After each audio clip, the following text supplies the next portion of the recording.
രാജ്ഭവനിലെ ഭാരതാംബ വിവാദത്തിൽ ഗവർണർ തെറ്റുതിരുത്തണമെന്ന മന്ത്രി വി ശിവൻകുട്ടി. അതിന് പകരം കേരളത്തെ വെല്ലുവിളിക്കുകയാണ് അദ്ദേഹം ചെയ്തതെന്നും മന്ത്രി.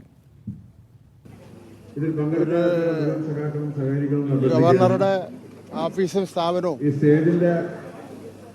സ്വതന്ത്ര സ്ഥാപനങ്ങളായിരിക്കണം.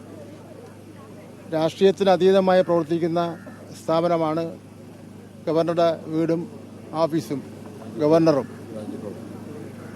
രാജ്ഭവൻ എന്ന് പറയുമ്പോൾ എല്ലാവരുടെയും ഒരു പ്രധാനപ്പെട്ട സ്വതന്ത്രമായിട്ടുള്ള ഒരു ഭരണസ്ഥിര കേന്ദ്രമാണ്.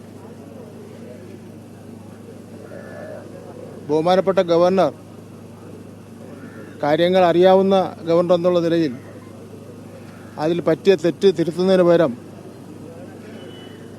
കേരളത്തെ ആകെ തന്നെ വെല്ലുവിളിച്ചുകൊണ്ട് നടത്തിയിട്ടുള്ള പ്രസ്താവന ഒട്ടും ജനാധിപത്യ മര്യാദയ്ക്ക് യോജിച്ചതല്ല.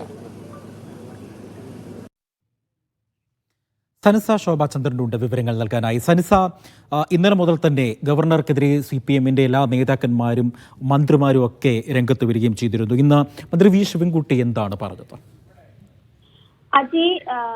മന്ത്രി വി ശിവൻകുട്ടി പറഞ്ഞത് എന്താണെന്ന് വെച്ചാൽ, രാജ്ഭവൻ രാഷ്ട്രീയത്തിന് അതീതമായ ഒരു സ്ഥലമാണ്.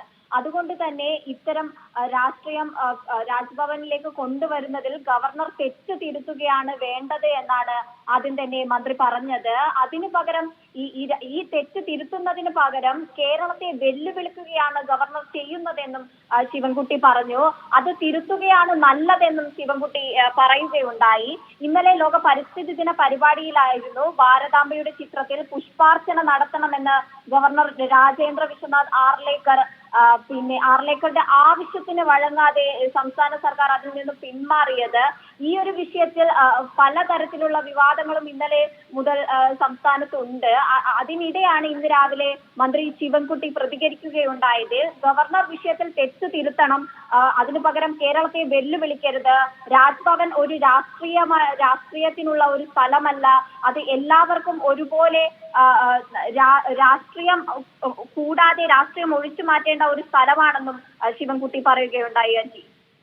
ശരി, സനിസ ശോഭാചന്ദ്രനാണ് വിവരങ്ങൾ നൽകിയത് തിരുവനന്തപുരത്ത് നിന്നും.